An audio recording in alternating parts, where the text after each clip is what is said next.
cranial nerves 1 and 2 you can do on any brain model. Cranial nerve 1 actually is in your ethmoid bone, so what we actually see on the underside of the frontal lobe are the olfactory bulbs, which cranial nerve 1 synapses with, but we can say those are cranial nerve 1. Right behind them is cranial nerve 2. The optic nerves make an X right in front of the pituitary gland. So you can do cranial nerve 1, cranial, see how close they are to the midline? So 1 and 2. Now, 3 is always hard to find. So on this one we have 2. I mean, cranial nerve 1 is actually on there, so we don't see it.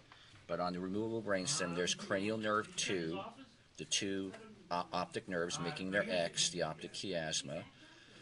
So 1, 2. Cranial nerve 3 is always hard to find. Ocular motor. It comes out in between the cerebral peduncle stalks, so it's a little bit hard to see because it comes out. White stuff right there? Yeah. Okay. Then you go to the side. Number 4 and 5 are on the side. Number 4, the trochlea, looks like a string. Number 5, the trigeminal, is a really thick stalk coming out of the side of the pons. So thin string is 4 trochlea. Thick stalk on the side of the pons is 5 trigeminal. Now we go back to the midline for 6. So 6, the abducens, looks like antennas coming out of the top of the medulla. Then we go sideways. 6, then comes 7, facial, and then 8, vestibular cochlear. So it goes 6, 7, 8 sideways. Then you count down. Little 9, glossopharyngeal. 10, vagus. 11, accessory, don't even try to find. It's impossible.